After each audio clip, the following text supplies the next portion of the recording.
وما توفيقي إلا بالله عليه توكلت وإليه أنيب. அவங்க காலத்தில் இருந்த பொருளாதாரம் என்ன அப்படின்னு கேட்டா, ஒட்டகம் இருந்தது, ஆடுகள் இருந்தது, மாடுகள் கூட குறைவாக இருந்தது, விளைபொருட்கள் இருந்தது. இதுதான் அவங்களுடைய ரசூலுடைய காலத்தில் இருந்த திருகம், நாணயம், இதுதான் இருந்தது. அப்ப இவற்றில் மட்டும் நபிகள் நாயகம் ஸல்லல்லாஹு அலைஹி வஸல்லம் அவர்கள் ஜக்காத் சம்பந்தமான தகவல்களை சொல்லியிருக்கிறார்.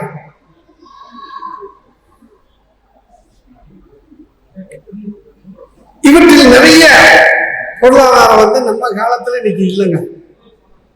ஒட்டங்க இறந்திருக்கிற ஆடு மாடுகள் அப்படின்னு கூட அதுவும் ஒரு காலத்துல இருந்துச்சு, இப்ப அதுக்கும் வழி இல்லை. ஏன்னா நம்ம வாழ்றதுக்கு இன்னைக்கு வீடு இல்லாம இருக்கிறோம். இதுல எங்க முன்னால வீடுகள்ல ஆடுகள் வளர்ப்பாங்க, கோழிகள் வளர்ப்பாங்க, மாடுகள் இருக்கு, எல்லாருடைய வீடுகளிலும் மேக்சிமம் இருக்கும், ஆடுகள் இருக்கும். இன்னைக்கு ஆடு வளர்த்தா வீடே கிடைக்கும். சொந்த வீட்டுல வளர்த்தா கூட அக்கம் பக்கத்துல உள்ளவங்க என்ன செய்யறான், சந்தைக்கு வந்துடுவாங்க. குருபானிக்கு வேண்டி நம்ம ஆடு வாங்குறோம்னா அதை கூட ஒரு வாரம் நம்மளால பராமரிக்க முடியாது. அப்படித்தான் இன்னைக்கு சூழ்நிலை. இப்ப ரசூலுடைய காலத்தில் இருந்த இந்த பொருளாதாரம், இவற்றில் ஜக்காத்து கொடுக்கறதுக்கு அவங்க அளவுகளை சொல்லி இருக்கிறாங்க. அந்த அளவுகள் என்ன அப்படிங்கிறத பார்த்துட்டு இன்னைக்கு நம்ம காலத்தில் இருக்கக்கூடிய பொருளாதாரம், அதற்கு நம்ம என்ன செய்யணும் அப்படிங்கறத நம்ம பார்ப்போம். ரசூலுடைய இன்னொரு விஷயம் என்ன அப்படின்னு கேட்டா, மிகப்பெரிய ஒரு வணக்கம் இபாதத்து எது? ஜக்காத். ஒரு தூண். இதை ரசூல் செயல்படுத்தல. ரசூலுல்லாஹி ஸல்லல்லாஹு அலைஹி வஸல்லம் என்ன செய்யல? ஜக்காத்து கொடுக்கவே இல்லை. எல்லா அமல்களையும் செய்திருக்கிறாங்க. ஹஜ் செய்திருக்கிறாங்க, நோன்பு வச்சிருக்கிறாங்க, தொழுகை, எல்லாத்துலயுமே ரசூலுடைய முன்மாதிரியே நம்ம பார்க்க முடியும். அவங்க செயல்படுத்திருக்காங்க. ஜக்காத்து அவங்க செயல்படுத்துறது இல்லை. ஏன் ஜக்காத்து செயல்படுத்தல அப்படின்னு கேட்டா, ஒரு நிசாபு இருந்தா தான், நிசாபுன்னா ஒரு அளவு, செல்வத்தின் ஒரு பகுதி அளவு இருந்தா தான் அவங்களுக்கு ஜக்காத்தே கடமையா இருக்கு. ரசூலுக்கு என்ன, அவங்க வாழ்நாள் முழுவதும் செல்வம் இல்லாமலேயே மரணித்து விட்டார். உங்களை ஆயிஷா ரலியல்லாஹு அன்ஹா அவர்கள் சொல்லுகின்ற ஒரு வார்த்தை யோசிக்க வைக்கிறது. உலக தலைவருடைய இல்லம் எப்படி இருந்தது அப்படிங்கிற அந்த வார்த்தை என்ன சொல்றாங்க அப்படின்னு கேட்டாங்க, நபிகள் நாயகம் ஸல்லல்லாஹு அலைஹி வஸல்லம் அவர்களிடத்துல யாராவது ஒரு தேவை உடையவர்கள் வந்தால், தலைவர்களுக்குள்ள இலக்கணம் இது. ஒரு பள்ளியை நிர்வகிக்கக்கூடிய தலைவராக இருந்தாலும், ஒரு ஸ்தாபனத்துடைய தலைவராக இருந்தாலும், அவர்களுக்குள்ள இலக்கணம் இது. இறைத்தூதர் கற்றுத்தந்த ஒரு பாடம். தேவை உடையவர்கள் யாராவது உணவு தேவையோ அல்லது ஏதாவது தேவை என்று ரசூலிடத்தில் வந்தால், முதலில் அவர்கள் தன்னிடத்தில் என்ன இருக்கிறது என்பதை கொடுப்பதற்கு முயற்சிப்பார்கள். அதைத்தான் நபிகள் நாயகம் ஸல்லல்லாஹு அலைஹி வஸல்லம் அவர்கள் ஒருவர் உணவு தேவைக்காக வருகின்ற பொழுது தனது வீட்டுக்கு ஆளை அனுப்பி வைக்கிறார்கள். அவங்க வீட்டுல கேட்கும்போது அன்னை ஆயிஷா ரலியல்லாஹு அன்ஹா அவங்க நான் அணிந்ததா இல்ல அசுவதே, நம்மகிட்ட இருக்கிறது ரெண்டு கருப்பான இரண்டு பொருளை தவிர வேற ஒன்றும் இல்லைங்கிறாங்க. கருப்பான இரண்டு பொருள் என்ன அப்படின்னா, தண்ணீர்.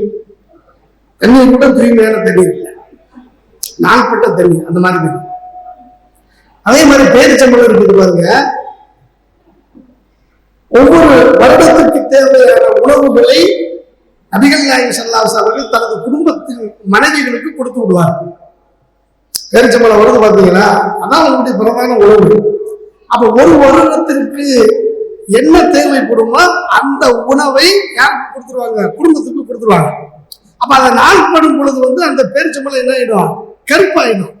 பேரிச்சம்பழம் வரும் பொழுது இருக்கக்கூடிய நிலை, அதுவே நாள்படுகின்ற பொழுது கருப்பாயிடும். அப்ப இதுதான் என்னிடத்துல இருக்குது அப்படின்னு அன்னை ஆயிஷா ரலியல்லாஹு அன்ஹா அவர்கள் சொல்லி பதில் அனுப்பினார்.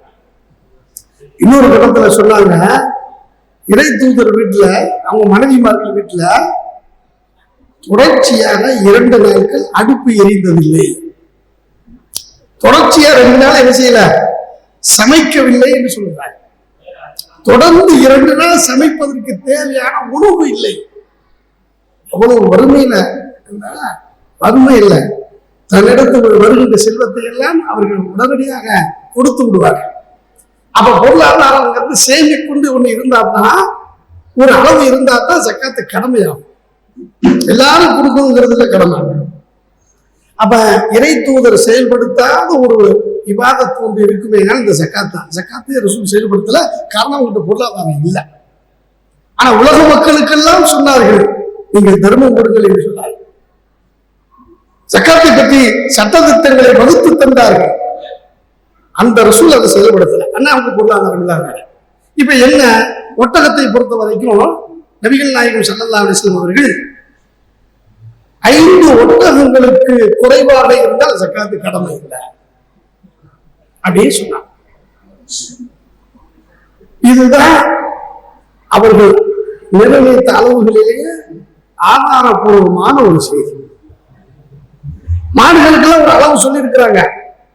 அதுவெல்லாம் என்ன இல்ல, மாடுகள் அதிகமாக ரசூலுடைய காலத்தில் இல்லாதனால அதோட கருத்து வேறுபாடு இருக்கு. ஆடுகள் சொல்லியிருக்காங்க, அந்த ஆடுகளோடு தொடர்புடைய இருக்கிறதா அதுலயும் வந்திருக்குது. இப்ப இந்த ஒட்டகத்துக்கு சொன்னது, ஆட்டுக்கு சொன்னது, இதுவெல்லாம் நம்ம ஓரமா வச்சிருவோம். ஏன்னா அது இன்னைக்கு நம்மளோட தொடர்புடைய விஷயம் அல்ல. நம்மோடு தொடர்புடைய செய்திகளை இப்ப நம்ம பார்க்க இருக்கிறோம். அது சொன்னாங்க நாணயங்கள். இறை தூதருடைய காலத்தில் நாணயங்களாக பயன்படுத்தப்பட்ட 2 பொருள்.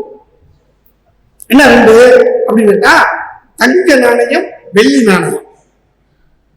இதுல வெள்ளி நாணயத்தை தான் அதிகமாக வழக்கில் நடைமுறையில் இருந்து வந்தது. தங்க நாணயமும் இருந்தது, குறைவாக இருந்தது. அதனால நபிகள் நாயகம் ஸல்லல்லாஹு அலைஹி வஸல்லம் அவர்கள் வெள்ளியில் நிசாபுன்னா எதுக்கு சொல்லுவாங்க அப்படின்னு கேட்டா, ஒரு அளவுகோல். செல்வம் இந்த அளவுக்கு ஒரு மனிதத்தில் இருந்தால் அவன் மீது ஜக்காத்து கடமை, இந்த அளவை விட குறைவாக இருந்தால் அவனுக்கு ஜக்காத்து கடமை இல்லை அப்படின்னு ஒரு அளவு சொல்றோம் இல்லையா. அதுக்கு அரபியில நிசாப் என்று சொல்லுவாங்க. அரபியில் என்ன சொல்லுவாங்க, நிசாப். ஏன்னா நிசாப்ங்கிற வார்த்தை அடிக்கடி பயன்படுத்துவான். அதனால அதனுடைய பொருள் என்னங்கிறது தெரிஞ்சுக்குங்க. ஒரு அளவு, இந்த அளவை தாண்டி ஒரு மனிதத்தில் செல்வம் இருக்குமே ஆனால் அதற்கு அவன் ஜக்காத்து கொடுக்கணும். இந்த அளவை விட குறைவாக இருக்குமே ஆனால் அதற்கு ஜக்காத்து கொடுக்க வேண்டியதில்லை அப்படின்னு நம்ம ஒரு அளவு சொல்லுவோமா இல்லையா. அந்த அளவுகளுக்கு பேரு நிசாப் அப்படின்னு அரபியில பயன்படுத்துவாங்க. இப்ப வெள்ளியில நிசாபை நபிகள் நாயகம் ஸல்லல்லாஹு அலைஹி வஸல்லம் அவர்கள் நிர்ணயம் செய்தார்கள். என்ன ஆச்சு, இதா லக்க மியத்தா திர்ஹமி, 200 திர்ஹம் இருக்குமே ஆனால், 200 திர்ஹம் இருக்குமே ஆனால் அதற்கு 40 1 பங்கு கொடுக்க வேண்டும். ரூபாய் உஷர் அப்படின்னு சொல்லுவாங்க. 40 1 பங்கு செய்து கொடுக்கணும். இப்படிதான் ஹதீஸ்ல வந்திருக்குது. இதெல்லாம் கூட்டி கழிச்சு பார்க்கும் பொழுது என்னன்னா 2.5% அப்படின்னு வந்துடும். 40ல் 1ண்டா 80ல் எத்தனை, 2. அப்புறம் அடுத்து 80க்கு அடுத்து என்ன வருது, 20 சேர்த்தா 100 ஆயிடும். 40ல் 1ங்கும் பொழுது 20ல் எவ்வளவு இருக்குன்னா பாதி. அப்ப இதை 2.5% அப்படிங்கிற நடைமுறைக்கு நம்ம கொண்டு வந்திருக்கோம். ரசூலுடைய காலத்துல 100ல் 2.5 மடங்கு எடுக்கலாம் சொல்லல, 40ல் 1 அப்படிங்கிற வார்த்தை தான் அவங்க பயன்படுத்தி இருக்கிறாங்க. அப்ப ரூபாய் உஷர்னு சொன்னா 100ல் 2.5 மடங்கு என்ன செய்ய வேண்டும், ஜக்காத்து கொடுக்க வேண்டும். அப்ப 200 திர்ஹம் இருக்குமே ஆனால் அதுல என்ன ஃபீஹ 5 தராஹிம, 5 திர்ஹம்கள் என்ன செய்து ஜக்காத்து கொடுக்கணும் அப்படின்னு சொன்னாங்க. எப்ப இது கொடுக்கணும், இதா ஹால அலைஹில் ஹவுல், 1 வருஷம் பூர்த்தி அடைந்திருக்க வேண்டும் அப்படிங்கிறது எதுல, இந்த ஹதீஸ்ல வருதுங்க. இது வெள்ளியில் சொல்லப்பட்டது. வெள்ளிக்கு சொல்லப்பட்ட அளவுல எந்த மாற்று கருத்தும் இல்லை. சரியா, இது முத்தஃபக்கு அலைஹி சொல்லுவாங்க, எல்லாராலும் ஏற்றுக்கொள்ளப்பட்ட ஒரு விஷயம். தங்கம் இருக்குல்ல, தங்க நாணயம், தங்க நாணயத்திற்குண்டான அளவு நிசாபை சொல்லும் பொழுது 20 தீனார் இஷ்ரூன மிஸ்காலன் 20 தீனார் நாணயம் ஒருவனுக்கு இருக்குமே, ஆனால் அவன் என்ன செய்யணும், அதுல சக்காத்து கொடுக்கணும். எவ்வளவு? 40ல் 1 மடங்கு அப்படின்னு கொடுக்கணும். 40ல் 1 என்ன இருக்கணும்? நிஸ்பு தீனார், அரை தீனார். 20 தீனார் இருந்துச்சுன்னா எவ்வளவு கொடுக்கணும்? அரை தீனார் கொடுக்கணும் அப்படின்னு அல்லாஹ்வின் தூதர் ஸல்லல்லாஹு அலைஹி வஸல்லம் சொல்லி இருக்கிறாங்க. இதுக்கு என்ன நிபந்தனை? வஹால அலைஹில் ஹவுல், ஒரு வருடம் பூர்த்தி அடைந்திருக்க வேண்டும். இந்த ஹதீஸ் எதுல வருது அப்படின்னா அபூதாவுதுல வருதுங்க. ஆசிமுல் அஹ்வல் அப்படிங்கிற ஒரு நபித்தோழர் அலி ரலியல்லாஹு அன்ஹு அவர்கள் மூலமாக அறிவிக்கக்கூடிய இந்த செய்தி அபூதாவுதில் பதிவு செய்யப்பட்டிருக்கிறது. இதற்கு மியத்தா திர்ஹமின் ஃபஃபீஹா 5 தராஹிம், 200 திர்ஹம் இருக்குமே என்றால் 5 திர்ஹம் கொடுக்கணும். 20 தீனார் இருக்குமே என்றால் அரை தீனார் கொடுக்க வேண்டும். இவத்துக்கு 1 வருடம் பூர்த்தி அடைக்க வேண்டும். இது ஆதாரபூர்வமான ஒரு செய்தி. சரிங்களா? இந்த செய்தியில 2 விஷயம் சொல்லப்பட்டிருக்கு. அதாவது தங்கத்திற்குண்டான அளவும் வெள்ளிக்குண்டான அளவும் சொல்லப்பட்டிருக்கிறது. அதே போன்று அதற்கு 1 வருடம் பூர்த்தி செய்ய வேண்டும் என்ற தகவலும் அதில் உள்ள சேர்த்து சொல்லப்பட்டிருக்கு. அப்ப இந்த ஹதீஸ் ஆதாரபூர்வமானது என்று ஏற்றுக்கொண்டு விட்டால் என்ன ஆயிடும்? 1 வருடம் பூர்த்தி அடைய வேண்டும் அந்த இது சேர்ந்து அந்த நிபந்தனை சேர்ந்து வந்துடும். என்ன, இந்த ஒரு ஹதீஸ்ல மட்டும்தான், இந்த நபிமொழியில மட்டும்தான் தங்கத்துக்கான அளவு சொல்லப்பட்டு இருக்கிறது. வேற எந்த நபிமொழியிலும் ஆதாரபூர்வ நபிமொழிகள் தங்கத்தினுடைய அளவு சொல்லப்படல. அப்ப தங்கத்துக்கு எந்த நிசாபு, என்ன அளவுகோல் என்று ஒருவர் சொல்ல முனைந்தால் அதற்கு இந்த ஹதீஸ் ஆதாரபூர்வம் இதைத்தான் காட்டியாங்கன்னு வேற ஒன்றும் காட்ட முடியாது. இதை ஒருவர் காட்டிவிட்ட இந்த செய்தியை ஏற்றுக்கொண்டு விட்டால் அப்ப 1 வருடம் பூர்த்தியாக வேண்டும் என்ற தகவலையும் அவர் ஏற்றுக்கொண்டுதான் ஆக வேண்டும். அதனால என்ன பண்ணாங்க அப்படின்னா, மாற்று கருத்து கொண்டவர்கள் என்ன சொன்னாங்க, பேர் சொல்ல நான் விரும்பல, தங்கத்துல நிசாபு ஹதீஸ்ல சொல்லப்படவே இல்லை. 2005 நடந்த நிகழ்வு. 2005 ஜகாத் சம்பந்தமான விவாதம் நடக்கும் பொழுது தங்கத்துக்கு அளவுகள் குர்ஆன் ஹதீஸ்ல இல்ல. அப்ப எப்படி அளவு சொல்றாங்க? நாங்க ஆய்வு செய்து கொண்டிருக்கிறோம். பத்திரிகையில் எழுதுறாங்க, ஆய்வு செய்து கொண்டிருக்கிறோம். தங்கத்திற்குண்டான அளவுகள் அவங்க எல்லா அறிஞர்களும் ஒண்ணு சேர்ந்து ஆய்வு பண்றாங்க. இன்னைக்கு வரைக்கும் அவங்க ஆய்வு முடிவுக்கு கொண்டு வாங்க. அப்ப தங்கத்திற்கான அளவு சொல்லப்பட்ட ஒரே ஆதாரப்பூர்வ நபிமொழி இதுதான். இந்த நபிமொழியில் 1 வருடம் பூர்த்தியாக வேண்டும் என்ற தகவலும் சேர்த்து சொல்லப்பட்டிருக்கிறது. அதனால் அன்புக்குரிய சகோதரர்களே, தங்கத்திலும் வெள்ளியிலும் அளவு சொல்லப்பட்ட இந்த தகவலை உங்களுடைய கவனத்திற்கு கொண்டு வருகிறேன். இந்த 2லுமே சக்காத்தை பற்றிய வலியுறுத்துகின்ற வசனம் இருக்கிறது. அல்லாஹ் சொல்கிறான், வல்லதீன யக்னிஸூன ذهب والفضة ولا ينفقونها في سبيل الله فبشرهم بعذاب أليم. சூரத்து தௌபாவுல வருது நினைக்கிறேன். சூரத்து தௌபாவுல வல்லதீன வசனம் என்ன ஞாபகத்துக்கு, வல்லதீன யக்னிஸூன ذهب والفضة, தங்கத்தையும் வெள்ளியையும் யார் சேமித்து வைக்கின்றார்களோ அவர்கள், வலா யுன்ஃபிகூனஹா ஃபீ சபீலில்லாஹ், அல்லாஹ்வுடைய பாதையில் செலவு செய்யாமல் யார் சேர்த்து வைக்கின்றார்களோ அவர்களுக்கு ஃபபஷ்ஷிரஹும் பிஅஸாபின் அலீம், அவர்களுக்கு நோவினை தருகின்ற வேதனை உண்டு என்பதை நீங்கள் நபியே அவருக்கு சொல்லுங்கள் அப்படிங்கிற இந்த வசனம் இறங்கி, இந்த வசனம் இறங்குறதே நபித்தோழர்களுக்கு மிகப்பெரிய கவலையை தருகின்ற வசனமாக இது மாறிவிட்டது. அல்லாஹ்விடமிருந்து ஒரு செய்தி வந்தா முஸ்லிம்கள் மகிழ்ச்சி அடைய வேண்டும், சந்தோஷம் அடைய வேண்டும். ஆனா இந்த வசனம் சஹாபாக்களுக்கு பெரும் கவலையை கொடுத்து விட்டது, மிக பெரும் துக்கத்தை தருகின்ற வசனமாக இது மாறிவிட்டது.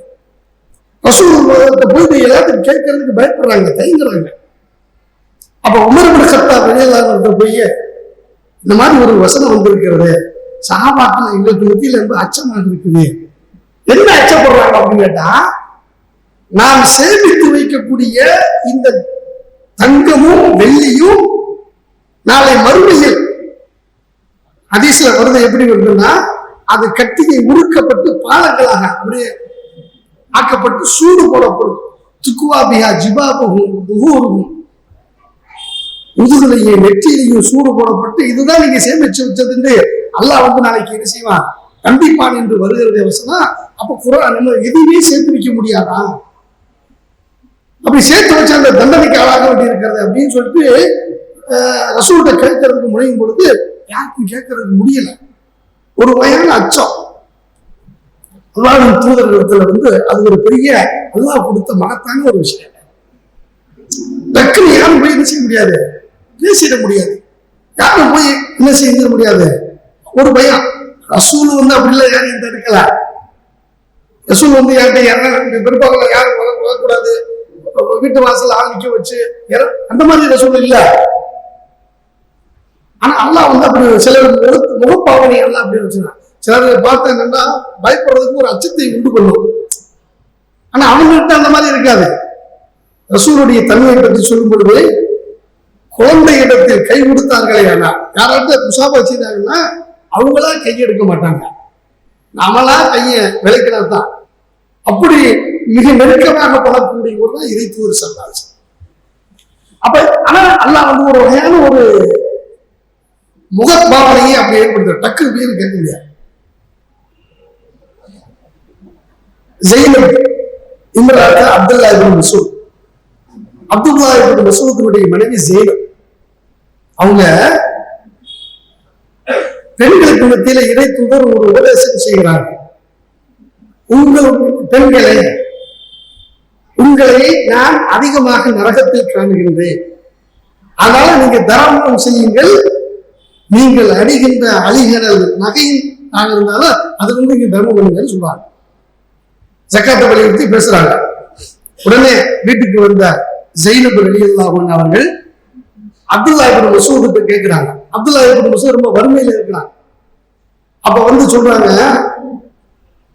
அந்த ஹஃபீஃபுல் யதை, நம்ம நீ கை லேசாக இருக்கிற அப்படின்னா வருமானம் இல்லாம இருக்கிறீங்க, கையில ஒண்ணும் இல்லாம இருக்கிறீங்க, நான் செய்கின்ற தர்மத்தை உங்களுக்கு நான் கொடுக்கலாமா அப்படின்ட்டு ரசூல்கிட்ட போய் கேட்டுவாங்க அப்படின்னு யார சொல்றாங்க.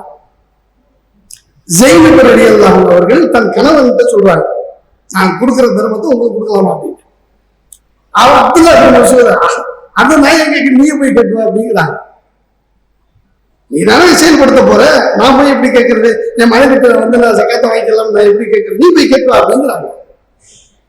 ஜெயினப் ரலியல்லாஹு அன்ஹு அவர்கள் இறை தூதருடைய வாசலுக்கு வந்தார், வீட்டு வாசலுக்கு வந்தார். அங்க பார்த்தா எனக்கு முன்னால இன்னொரு பெண்மணி அங்க நிற்கிறாங்க. ஹாஜத்தி ஹாஜத்தஹ, நான் என்ன தேவைக்கு வந்தேன்னா அந்த தேவைக்கு தான் அவங்க நிற்கிறாங்க. என் கணவனுக்கு நான் என் தர்மத்தை சக்காத்தை கொடுக்கலாமான்னு நான் கேட்க வந்தேன், அதே கேள்வி தான் அவங்களும் கேட்க வந்திருக்கிறாங்க. ஆனாலும் நாங்கள் எங்களால் டக்குன்னு போய் கேட்க முடியல. மஹாபத்தன் மின்ஹு, ரசூலுடைய இருந்து அந்த ஒரு வகையான ஒரு பய உணர்வு இருந்ததுனால டக்குன்னு பேச முடியல. அப்ப அந்த நேரத்தை வெயிட் பண்ணிக்கிட்டே இருக்கிறோம். பிலால் ரலியல்லாஹு அன்ஹு அவர்கள் வருகிறார்கள். வரும்பொழுது இந்த கேள்வி சொல்லி அனுப்புறாங்க, இந்த மாதிரி கேள்வி, ஆனா நாங்க யாருன்னு சொல்லிடாதீங்க அப்படின்னு சொல்லி அனுப்புறாங்க. இப்ப பிலால் ரலியல்லாஹு அன்ஹு வந்து என்ன செய்யறாங்க, போறாங்க. போகும்போது இன்னொரு பெண்மணி பேர் தெரியல, பெண்மணியும் ஜெயினப் அப்துல்லா இப்னு மஸ்ஊத் இறை தூதருக்கு நெருக்கமான ஒரு தோழர்னால அவருடைய மனைவி தெரிஞ்சு வச்சிருந்தாங்க. ஜெயினப் வந்திருக்கிறாங்க அப்படின்னு. ஜெயினப்னா இன்னொரு பெண்மணியை பத்தி கேட்கல, ஜெயினப்னா எந்த ஜெயினப்னு கேட்கிறாங்க. இங்க என்ன சொல்லி விட்டுருக்குறாங்க, நான் யாருன்னு சொல்லிடுறாங்க, கேள்வி மட்டும் கேளுங்க அப்படிங்கிறாங்க. ரசூல் வந்து ஜெயினப் ஐயோ ஜெயானிபு, எந்த ஜெயினப், என்ன ஜெயினப் நிறைய பேர் இருக்கிறாங்க, எந்த ஜெயினப்ங்கிறாங்க. ரசூல் கேட்கும்போது அவங்க சொல்லக்கூடாதுன்னு சொல்லியிருக்காங்க, சொல்ல முடியுமா? இம்ராத் அப்துல்லா இப்னு மஸ்ஊத், அப்துல்லா இப்னு மஸ்ஊதுடைய மனைவி ஜெயினப் சொல்லிடுறாங்க. இவங்க பேரை சொல்லும் பொழுது அவங்க சொன்னாங்க, கணவனுக்கு கொடுக்க சொல்லுங்க, அவங்க செய்த தர்மத்தை வந்து பின்னால் சட்டம் வரும். கணவனுக்கு ஒரு மனைவி வந்து கணவனுக்கு சக்காத்து கொடுக்கலாம்னா கொடுக்கலாம், கொடுக்க சொல்லுங்க. இதுல ரெண்டு நன்மை இருக்கிறது. என்ன நன்மை, ரெண்டு நன்மை அப்படின்னு கேட்டா, ஒண்ணு சக்காத்து கொடுத்தவங்களுடைய நன்மை இருக்கிறது, இன்னொன்னு சிலத்து தராபா, தன் உறவு கணவன்கிற அந்த உறவு இருக்கல, அந்த உறவுக்கு கொடுத்த நன்மை இருக்கிறது அப்படின்னு சொல்லி அனுப்பினாங்க. அப்ப இந்த செய்தி என்ன சொன்னா, ரசூலை பார்த்தால் டக்குன்னு யாரும் பேசிட முடியாது. அது மாதிரி இருந்த நேரத்தில் வந்து சஹாபாக்கள் வந்து இந்த வசன சம்பந்தமா போய் பேசும்பொழுது தயங்குறாங்க. கொஞ்சம் கொஞ்சம் காசு சேர்த்து வைக்கிறோம், மனித இயல்பு தானே, சேர்த்து வைக்கிறோம். சேர்த்து வைக்கிற நாளைக்கு மறுமையில நமக்கு எதிராக வந்து நின்றால் என்ன செய்வது என்று அச்சத்தினால் எல்லாரும் பேசினாங்க. அப்ப உமர் பின் கத்தாப் ரலியல்லாஹு அன்ஹு வந்து நான் போய் கேட்டு வர்றேன் அப்படின்னு கேட்டு வர்றாங்க. கேட்டு வந்துட்டு அல்லாஹ்வின் தூதரே, இந்த வசனத்தை படிச்சு காட்டி, இந்த வசனம் சஹாபாக்களுக்கு மத்தியில பெரிய அச்சத்தையும் கவலையும் உண்டு பண்ணி இருக்கிறது, இது பொருளாதாரத்தை சேர்க்கக்கூடாதா அப்படின்னு விளக்கம் கேட்கிறாங்க. அப்ப அதற்கு நபிகள் நாயகம் ஸல்லல்லாஹு அலைஹி வஸல்லம் அவர்கள் சொன்னார்கள், அல்லாஹ் ஜக்காத்தை கடமையாக்கியதே கேள்விக்கு பதில். எப்படி பதில் கேட்கிறாங்க? அல்லாஹ் ஜக்காத்தை எதுக்கு கடமையாக்கி இருக்கிறான் அப்படின்னு கேட்டா, பொருளாதாரத்தை சேமித்துக் கொள்வதற்கான அனுமதி தான். அதே போல வாரிசு உரிமை சட்டத்தை வச்சிருக்கான் இல்லையா, ஏன் வச்சிருக்கிறான்? பொருளாதாரம் இருந்தா தானே அடுத்த வாரிசுக்கு போய் சேர முடியும். வராதத்தினுடைய சட்டத்தை வந்து அல்லாஹ் குர்ஆன்ல சொல்றான். எதுக்கு சொல்றான்? கேள்விக்கு திரும்ப கேள்வி கேட்கிறாங்க ரசூல். அப்ப இதுல இருந்து என்ன விளக்க வர்றாங்க அப்படின்னு கேட்டா, வாரிசுரிமை சட்டம் இருப்பதும் ஜகாத்து கொடுக்க வேண்டும் என்ற சட்டம் இருப்பதும் என்ன சொல்லுகிறது? ஒருவன் பொருளாதாரத்தை சேமித்துக் கொள்வதற்கு அனுமதிக்கிறது இஸ்லாம் என்பது தான் விளக்குகிறது. அப்படின்னு சொல்லிட்டு ஜகாத்தை கொடுத்து விட்டால் அது வந்து சேமிப்பு பொருளாக, அதாவது பதுக்கப்பட்ட பொருளாக மாறாது. அதனால உங்களுக்கு அனுமதிக்கப்பட்டது என்ற செய்தி என்ன செய்தாங்க சொன்னாங்க. அப்ப இந்த வசனத்துல வந்து வெள்ளியிலையும் ஜக்காத்து கடமை இருக்குது, தங்கத்திலையும் கடமை இருக்கிறது. இரண்டையும் சேர்த்து அல்லாஹ் குர்ஆன்ல சொல்லி காட்டுகிறான். சரிங்களா? அப்ப இந்த ரெண்டுக்குமே ஜக்காத்து கொடுக்க வேண்டும் என்று சொன்னா, அப்ப என்ன அளவுல இருக்கணும் அப்படிங்கிறது ஜக்காத்துக்கு வெள்ளிக்கும் சொல்லியாக வேண்டும், தங்கத்துக்கு உண்டான அளவையும் சொல்லியாக வேண்டும். அதனால ரெண்டுக்குமான அளவுகளை நபிகள் நாயகம் ஸல்லல்லாஹு அலைஹி வஸல்லம் அவர்கள் அது சொன்னாங்க. தங்கத்தில் 20 தீனார் இருக்குமானால் அதுல பாதி கொடுக்கணும், திர்ஹத்தில் வெள்ளியில வந்து 200 வெள்ளி இருக்குன்னு 5 வெள்ளி கொடுக்கணும். இது அந்த காலத்துல சொல்லப்பட்ட விஷயம். இதை இன்னைக்கு எப்படி நம்ம விளைவிக்கிறது அப்படின்னு கேட்டா, இன்னைக்கு அந்த எதற்கு விளக்கம் சொல்லும் பொழுது சுமார் 600 கிராம் வெள்ளி இருக்குமே, 600 கிராம் வெள்ளி இருக்குமே, அப்ப அவருக்கு ஜக்காத்து கடமையாகிடும். இப்ப 20 தீனார்னு சொல்றோமா இல்லையா, அந்த 20 தீனார் என்பது வந்து சுமார் 88 கிராம், 85ல இருந்து 88 கிராம், 88 கிராம் அளவுக்கு தங்கம் இருக்குமையால் அப்ப அவர் மீது ஜக்காத்து கடமையாகிவிடும். அப்ப ஜக்காத்து கடமை என்பதற்குரிய அளவுகோல் வெள்ளியாக இருந்தாலும் தங்கமாக இருந்தாலும் இந்த அளவு சொல்லப்பட்டுச்சு. ஆனா இன்னைக்கு அன்புக்குரிய சகோதரர்களே, நம்ம நடைமுறையில வந்து யார்த்தையும் வெள்ளினா சேமிப்பு இருக்கிறது ரொம்ப அரிது. வெள்ளி யாரும் சேமிச்சு வைக்கிறீங்களா? யார்த்தையும் வெள்ளிக்கு இருக்கா? சூரிய காலத்துல வந்து வெள்ளி நாணயம் புழக்கத்துல இருந்துச்சு, தங்க நாணயம் புழக்கத்துல இருந்துச்சு. அதை அடிப்படையாக கொண்டு என்ன செய்திருக்கிறாங்க, அங்க அவ்வளவு சொல்லியிருக்கிறாங்க. இன்னைக்கு நடைமுறைகள் நாம வாழ்ந்து கொண்டிருக்கக்கூடிய காலத்தில் இன்னைக்கு நிலை என்ன? இப்ப நம்முடைய பொருளாதாரம் வந்து ரசூலுடைய காலத்தில் ஒரு பொருளாதாரம், ரசூலுடைய காலத்தில் சொல்லி காட்டிய பொருளாதாரம் இதான். எது இருந்துச்சு? ஆடு இருந்துச்சு, ஒட்டகம் இருந்துச்சு, வேறுசம்பளங்கள் இருந்துச்சு. இது விளைபொருள். இதுல எதுவுமே இல்ல இன்னைக்கு நம்மகிட்ட இல்ல. விளைபொருள் தான் யாருக்காவது கொஞ்சம் கொஞ்சம் இருக்கும். விவசாயிகள் எத்தனை பேர் இருக்கிறாங்க? கை கொடுங்க. விவசாய குடும்பம், விவசாயம் செய்யறவங்க யாராவது இருக்கீங்களா? மாஷா அல்லாஹ். என்ன விவசாயம் பண்றீங்க? தென்னை ரசூலுடைய காலத்துல இல்ல.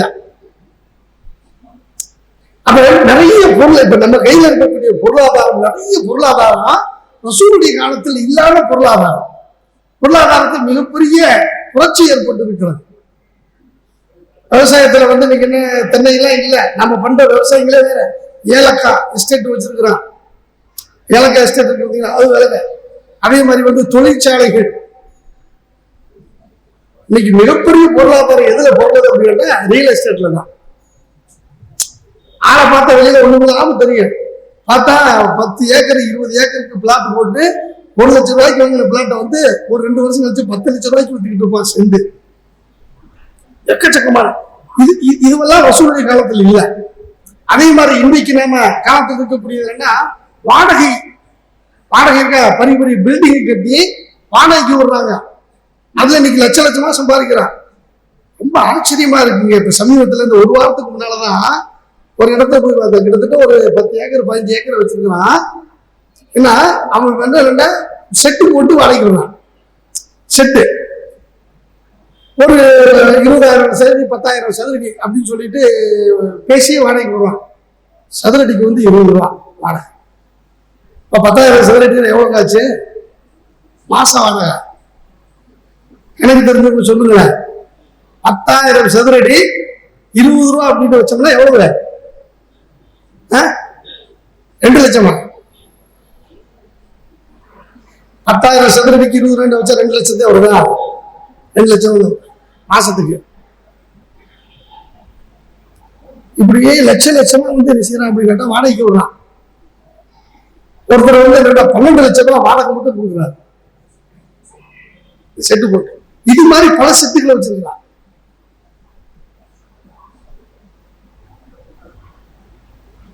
அப்ப இவர்களுடைய பொருளாதாரத்திற்குண்டான ஜக்காத்து என்ன? நிறைய பில்டிங் கட்டி வாடகைக்கு விடுறாங்க. சரியா? இப்ப இவங்களுடைய ஜக்காத்துடைய என்ன? இது மாதிரியான புரட்சிகள் எல்லாம், இந்த மாதிரியான பொருளாதாரம் எல்லாம் யாருடைய காலத்தில் இல்லை, ரசூலுடைய காலத்துல இல்லை. அதே மாதிரி வாடகை வாகனங்கள் இன்னைக்கு நீங்க பார்த்துக்கலாம், இங்க ரொம்ப கம்மியா இருக்குது. அரபு நாடுகளுக்கு தான் பாத்தீங்கன்னா 100 கார் 200 கார் வாங்கி வாடகை கொடுக்குறாங்க. ஆனா இங்க வேறு மாதிரியாக இருக்குது. என்ன அப்படின்னு சொன்னா லாரிகள் நிறைய வச்சிருக்காங்க. லாரி, ட்ரெய்லரு, இது மாதிரி நிறைய என்ன செய்யறாங்க வச்சு வாடகைக்கு விடுறாங்க. வாடகை நல்லா சம்பாதிக்கிறாங்க. அது மாதிரி இப்ப உள்ள பொருளாதாரத்தை உங்களுக்கு கவனத்துக்கு கொண்டு வருகிறேன். அதே மாதிரி வந்து கடற்கரை ஏரியாவில் நீங்க தூத்துக்குடி பக்கம்லாம் நீங்க போனீங்கன்னு சொன்னா கண்டெய்னர் இருக்கா இல்லையா, 100 கண்டெய்னர் வாங்கி போட்டுருவான். வாங்கி போட்டு அதில் வரக்கூடிய வருமானங்கள்.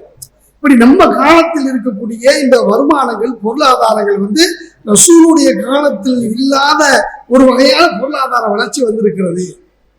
இப்ப நான் ரசூல் காலத்தில் இருந்த பொருளாதாரத்துக்கு சொல்லப்பட்ட எந்த ஒன்றும் இன்றைக்கு நமக்கு நடைமுறையில பெருசா இல்லை. தங்க நாணயம் நம்ம இடத்துல போகிறதா, வெள்ளி நாணயம் இருக்குதா? அப்ப இன்றைக்கு இருக்கக்கூடிய இந்த பொருளாதாரத்தில் ஒருவன் எப்படி கணக்கிடுவது, அவருடைய பொருளாதாரத்தில் நிசாபை எப்படி நாம் அறிந்து கொள்வது என்பதை நாம ஆய்வு செய்து பார்க்கும் பொழுது, அன்புக்குரிய சகோதரர்களே, சிலர் எந்த மாதிரி முடிவுக்கு வந்துட்டாங்க அப்படின்னு கேட்டா, கொஞ்ச காலத்துக்கு முன்னால நம்ம கையில் இருக்கக்கூடிய நாணயங்கள் இருக்கா இல்லையா, என்ன இருக்குது? பேப்பர் தானே. இப்ப 2,000 ரூபாய் எல்லாம் வாங்கி போட்டான். கொஞ்ச நாளைக்கு முன்னால வரைக்கும் அந்த பேப்பருக்கு வந்து என்ன ஒரு மதிப்பு இருந்துச்சு, இப்ப அது எல்லாம் வாங்கி போட்டான். அப்ப நம்ம கையில் இருக்கக்கூடிய இந்த பேப்பர் இருக்குது, இந்த பேப்பர் என்பது ஒரு மதிப்பற்றது. ஒரு அரசு நிர்ணயம் பண்ணி இது இவ்வளவு ஒன்று சொல்றேன், அவ்வளவுதான். அப்ப இது வந்து எடுத்தங்கிற முடிவுல இது ஒண்ணுமே செல்லாது விட்டாலும் அந்த பேப்பர் பூரா கட்டு அடிக்கிறது பூரா வேஸ்ட், ஒண்ணும் இல்லை.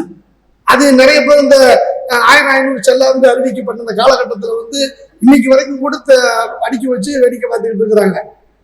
ஒண்ணுமில்லாம போச்சு. ஆனால் இது எப்படின்னா வெறும் காகிதங்களை போல. இவற்றுக்கு ஜக்காத்து இல்லை என்று சொல்ல சில அறிஞர்களும் உண்டு. முக்கியமான மதுகபு சிந்தனை கொண்ட அறிஞர்கள் முன்னார்கள். அந்த பேப்பர்களுக்கெல்லாம் இல்லை அப்படின்னு சொல்றாங்க. அப்படிலாம் விட முடியாது. அப்ப அப்படின்னு சொன்னா இன்னைக்கு என்னமே எந்த பொருளாதாரமும் இல்லாம ஸ்தம்பிச்சு போயிடும். அதனால அன்புக்குரிய சகோதரர்களே, நம்ம கையில் இருக்கக்கூடிய வழக்கில் இருக்கக்கூடிய இந்த பொருளாதாரத்துக்கு ஜக்காத்தை எப்படி நிர்ணயம் பண்ணுவது? அதே மாதிரி தொழிற்சாலைகள் வைத்திருக்கிறார்கள், பல்வேறு தொழிற்சாலைகள். இவற்றுக்கெல்லாம் ஜக்காத்தை எப்படி நிர்ணயம் பண்ணுவது, எதை அடிப்படையாக கொண்டு பார்க்கிறது அப்படிங்கிறத நம்ம யோசனை செய்து பார்க்கின்ற பொழுது, இறை தூதர் காலத்தில் எந்தெந்த பொருளுக்கு என்னென்ன அளவுகளை வைத்திருக்கிறார்களோ அதை வைத்து இன்றைக்கு கணக்கிடப்படுகிறது. அதை அடிப்படையாக கொண்டு முடிவு செய்யும். இறை தூதர் காலத்தில் கருத்து வேறுபாடுக்கு இடமில்லாத வகையில முடிவு செய்யப்பட்ட சில நிசாபுகள், ஒட்டகம், வெள்ளி, இவற்றில் கருத்து வேறுபாடுக்கு இடமில்லாத வகையில இவற்றை அளவுகளாக நிர்ணயம் செய்திருக்கிறார்கள். விலை பொருளுக்கு தனி சட்டம் இருக்கிறது. விலை பொருளுக்கு தனி சட்டம் இருக்கிறது. இது எதை அடிப்படையாக கொண்டு முடிவு செஞ்சிருக்கிறாங்க அப்படின்னா, ஒரு குடும்பத்திற்கு ஒரு வருடத்திற்கு தேவையான அளவுக்கு உண்டான பொருளாதாரம் ஒரு மனிதனிடத்தில் இருக்குமே ஆனால், அதை தாண்டி அவன்கிட்ட இருக்குமே ஆனால், அப்ப அவனுக்கு ஜக்காத்து கடமை அப்படிங்கிறத இவர்கள் நிர்ணயித்த அளவுகோலில் இருந்து முடிவு செய்ய முடியும். 200 திருகம் இருக்குமே ஆனால் அவங்க வாழ்ந்த காலத்துல, ரசூல் வாழ்ந்த காலத்தில் ஒரு நடுத்தர குடும்பத்திற்கு 200 திர்ஹம் இருக்குமே ஆனால் அந்த வருடத்திற்கு தேவையான போதுமான அளவுக்கு அவங்களுக்கு போதும். அந்த 200 திர்ஹம் போதும். ஒரு வருடத்திற்கு தேவையானதுக்கு கம்மியா இருக்குமே ஆனால் அவனே சக்காத்தை வாங்குறதுக்கு தகுதி உள்ளவனா இருக்கும்போது அவனுக்கு சக்காத்து இப்படி கடமையாகும். அதனால ஒரு வருடத்திற்கு தேவையான அளவு 200 திர்ஹம். இதை தாண்டி ஒரு வருடத்தில் இருக்குமே ஆனால் 20 இருக்குமே ஆனால் அப்ப அவன் சக்காத்து கொடுக்க வேண்டும். அதே மாதிரி 5 ஒட்டகத்தினுடைய விலை என்னவா இருந்துச்சு அப்படின்னு அன்னைக்கு 200 திர்ஹம் தான் இருந்துச்சு. அன்னைக்குள்ள விலை மதிப்பாங்க, அன்னைக்குள்ள மார்க்கெட்டை சொல்றாங்க. அப்ப இறை தூதர் நிர்ணயம் பண்ணப்பட்ட அந்த அளவுகள் ஒரு குடும்பத்திற்கு தேவையான ஒரு வருடத்தை பூர்த்தி செய்யக்கூடிய ஒன்று இருக்குமே, அதை அடிப்படையாக கொண்டு நம்ம முடிவு செஞ்சுக்கலாம். இதை அடிப்படையாக கொண்டு நம்ம வருகின்ற பொழுது இன்றைக்கு நாம எப்படி முடிவு செய்யணும்?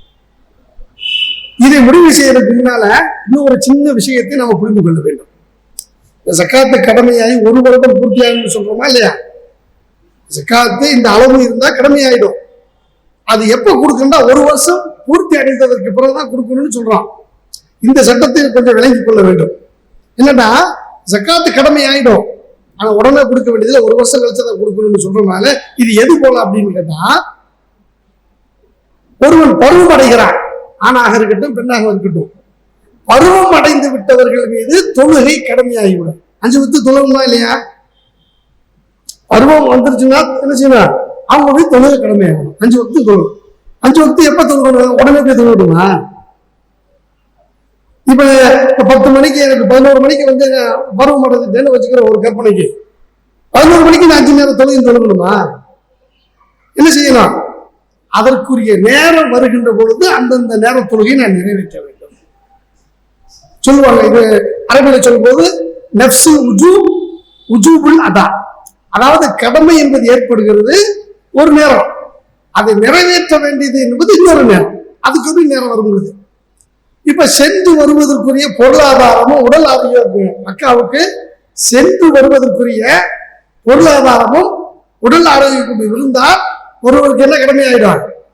ஹஜ் செய்வது கடமையாயிடும். இந்த நிலை எப்ப வருது? ரமலான்ல ஒருத்தருக்கு வந்துருச்சுங்க. ரமலான்ல முன்னால உள்ளது வரைக்கும் அவருக்கு பொருளாதாரம் இல்லை, உடல் ஆரோக்கியம் இருக்குது. ரமலான்ல செல்வம் வந்துருச்சு, ரமலான்ல போயிட்டு வரக்கூடிய அளவுக்கு பொருளாதாரம் வந்துருச்சு. அப்ப ரமலான்ல போய் ஹஜ் செய்யணுமா அவரு? அப்ப எப்ப ஹஜ் கடமை ஆயிடுச்சு? எப்ப செய்யணும்? ஹஜ் மாதம் வருகின்ற பொழுது கடமை. அதே மாதிரி ஒரு இடத்தில் நாம சொல்ல போகின்ற நிசாபு அளவு ஒரு இடத்தில் இந்த வருஷம் வந்துருச்சுன்னு சொன்னா அவர் மீது ஜக்காத்து கடமையாகிவிடும். அந்த ஜக்காத்தை அவர் எப்ப கொடுக்கணும்? உடனே கொடுக்கணும் இல்ல, ஒரு வருடம் பூர்த்தி அடைந்ததற்கு பிறகு அவருக்கு அந்த பொருளாதாரம் இருக்குமே அவர் ஜக்காத்து கொடுக்கணும். இந்த விஷயத்த அர்த்தம் சொல்லுவாங்க. அப்படின்னா ஜக்காத்து கடமை என்பது ஒண்ணு, அதை நிறைவேற்றுவது என்பது இன்னொரு நேரம். சரியா? இப்ப இந்த ஜக்காத்து நம்மகிட்ட இருக்கக்கூடிய இந்த பொருளாதாரத்துல எதை வைத்து நாம் நிசாபை நிர்ணயம் செய்வது? இன்னைக்கு 10 லட்சம் வச்சிருக்கிறாங்க, 50 லட்சம் வச்சிருக்கிறாங்க. இப்ப இவங்க எல்லாம் ஜக்காத்து கொடுக்கணுமா? 10,000 20,000 இப்படி பல மாதிரியான பொருளாதாரம் நம்மகிட்ட இருக்குது. சரி, எல்லாரும் கொடுக்கணுமா? 10 லட்சம் வச்சிருக்கும் போது எல்லாருமே கொடுக்கணுமா? அதுக்கெல்லாம் எந்த நிபந்தனைகள் இருக்குதா அப்படின்னு கேட்டா சில நிபந்தனைகள் உண்டு. நிசாபுன்னு நம்ம ஒண்ணு சொல்லுவோம். இந்த நிசாபு எப்படி இருக்கணும் அப்படின்னு கேட்டா அவனுடைய அடிப்படை தேவைகள் போக மிஞ்சி இருக்க வேண்டும். ஜக்காத் நிசாபு ஒரு நிர்ணயம் பண்றோம்னு வைங்க, இந்த அளவுகள் வந்து தன்னுடைய அடிப்படை தேவை போக மிஞ்சி இருக்க வேண்டும். அப்படி மிச்சமாக இருக்கும் பட்சத்தில் தான் அது என்ன செய்யற ஜக்காத்து கடமையாகும். இன்னொன்று என்னவா இருக்கணும்? முஸ்லீமாக இருக்க வேண்டும். எல்லா சட்டத்திலும் என்ன இது சொல்லப்படாத ஒரு விதி, கட்டாயம் எழுதப்படாத விதின்னு சொல்லுவாங்களா இல்லையா? முஸ்லீமாக இருக்க வேண்டும்.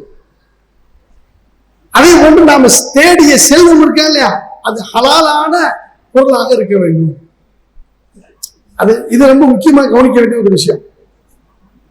ஹிஜ்ரி 1180 எப்ப ஹாரூன் ரஷீதுன்னு சொல்லிட்டு ஒரு கலீஃபா இருந்த காலகட்டத்தில் வந்து அலி இப்னு ஈசா பின் மஹான் அப்படின்ற ஒரு கவர்னர் இவர் இருக்கிறார். இப்போ ஒரு ஆள் வந்து கேட்கிறார், என்ன கேட்கிறார் அப்படின்னு கேட்டா, இந்த அலிக்கு வந்து ஜக்காத்து கொடுக்கிறது கூடும், அலிக்கு ஜக்காத்து கொடுக்கிறது கேட்கிறாரு. அலிக்கு ஜக்காத்து கொடுக்க அந்த ஒரு கவர்னருங்க, இவருக்கு ஜக்காத்து கொடுக்கலாமா அப்படின்ட்டு ஜக்காத்து கூடும். அவர் போய் ஒரு அறிஞத்தை கேட்கிறார், நான் வந்து சத்தியம் பண்ணிட்டேன், அந்த சத்தியத்தை நான் முடிச்சுட்டேன், சத்தியத்தை முடிச்சதுனால நான் என்ன செய்யணும் அப்படின்னு கேட்கிறேன். சத்தியத்தை முடித்தா முதல்ல நீங்க செய்ய வேண்டிய பரிகாரம் என்ன அப்படின்னா, ஏழைகளுக்கு உணவு கொடுக்க வேண்டும். ஒரு சத்தியம் பண்றோம், சத்தியத்தை முடிச்சுட்டா என்னங்க செய்யணும்? முதல் பரிகாரம் அடிமை உரிமை விடலாம், அது ஏழைகளுக்கு உணவு கொடுக்க வேண்டும், அதை உடை கொடுக்க, இப்படிலாம் வருது. இதெல்லாம் முடியாத ஒரு ஆளை என்ன செய்யணும்? இதுக்கெல்லாம் வசதி இல்லாத ஒரு ஆளை என்ன பண்ணுன்னா நோன்பு வைக்க வேண்டும் அப்படின்னு ஒரு சட்டம் இருக்குது குர்ஆன்ல. லா யஆஹிதுக்குமுல்லாஹு பில்லகி ஃபீ ஐமானிக்கும் வலாக்கி யஆஹிதுக்கும் பிமா அக்கதுல் ஐமான ஃபகஃபாரத்து இத்ஆம் 10 மசாகின மின் அவ்ஸதி மா துத்இமுன அஹ்லிக்கும் அவ் கிஸ்வத்துஹும் அவ் தஹ்ரீரு ரகபா. மூணு சொல்றான் அல்லாஹ். சத்தியம் பண்ணி அந்த சத்தியத்தை வந்து இது சூரத்தில் அண்ணாமலை வரும்னு நினைக்கிறேன், முடிச்சுட்டாங்கன்னா 3 பரிகாரம். இத்தாம 10 மசாக்கி, 10 ஏழைகளுக்கு உணவளிக்க வேண்டும். அவ கிஸ்வத்துகும், அல்லது அவங்க உடை ட்ரெஸ் எடுத்து கொடுக்கணும். சத்தியத்தை முடிச்சுட்டா அவ தகடீரு ரகபத்தி, அல்லது என்ன செய்ய ஒரு அடிமையை உரிமை விட வேண்டும். இது 3 தான். ஃபமல்லம் யஸ்ததி, இந்த 3 ஒருத்தனுக்கு முடியலன்னு சொன்னா அவன் நோன்பு வைத்துக் கொள்ள வேண்டும் அப்படிங்கிறது இஸ்லாமிய சட்டம். இப்போ ஒரு கவர்னர் மற்ற பொருளாதாரம் நிறைய இருக்குது, அவர் வந்து என்ன கேட்கிறாருன்னா, ஒரு மார்க் அறிஞர்கிட்ட வந்து நான் சத்தியம் செஞ்சுட்டேன், அதை முடிச்சுட்டேன், அதுக்கு என்ன பரிகாரம் அப்படின்னு கேட்டு வர்றாரு. அப்ப அவர் சொன்னாரு, நீங்க நோன்பு வைங்க, அதான் உங்களுக்கு பரிகாரம் தான். இந்த பதிலை கேட்டுட்டு அவர் வந்து அழுகிறார், தேம்பி அழுகிறார். இது நூல்ல அந்த வரலாறு, அதாவது ஜக்காத்து கொடுக்க வேண்டிய பொருள் வந்து ஹலாலாக இருக்கணும்னு நம்ம ஒரு நிபந்தனை வச்சிருக்கோம்ல, அதுக்கு கீழே இந்த வரலாறை எழுதுறாங்க. தேம்பி எழுதுறாங்க. நான் இந்த மாதிரி மார்க் அறிஞர்கிட்ட போய் கேட்டேன், சக்தி முடிச்சுட்டு என்ன நோம்பு வைக்க சொல்லிட்டாரு அவரு அப்படின்னு தேம்பி அழுகிறாரு. ஏன் இந்த பதில் அவருக்கு சொன்னார் அப்படின்னு கேட்டா, அலி இப்னு ஈசாவிடம் இருக்கக்கூடிய செல்வம் அனைத்தும் தவறான வழியில் ஈட்டப்பட்ட செல்வம். தவறான வழியில் ஈட்டப்பட்ட செல்வத்தை நீங்க பரிகாரமாக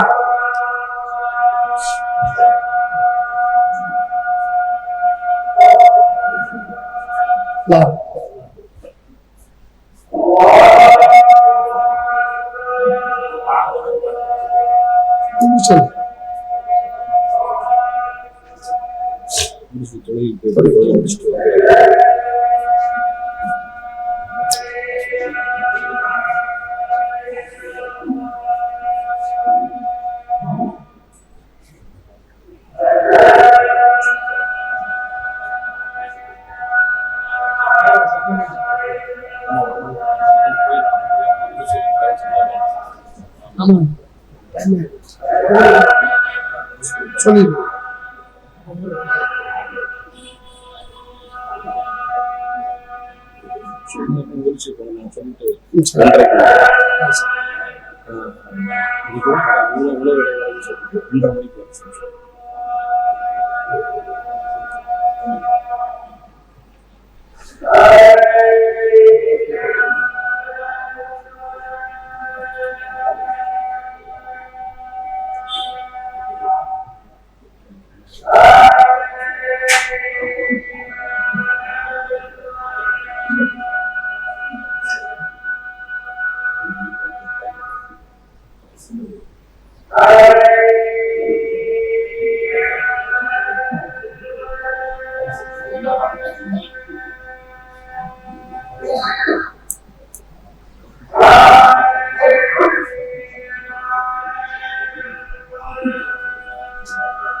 அன்புக்குரிய சகோதரர்களே, இன்ஷா அல்லாஹ் தொழுகிறோம் ஒரு மணிக்கு.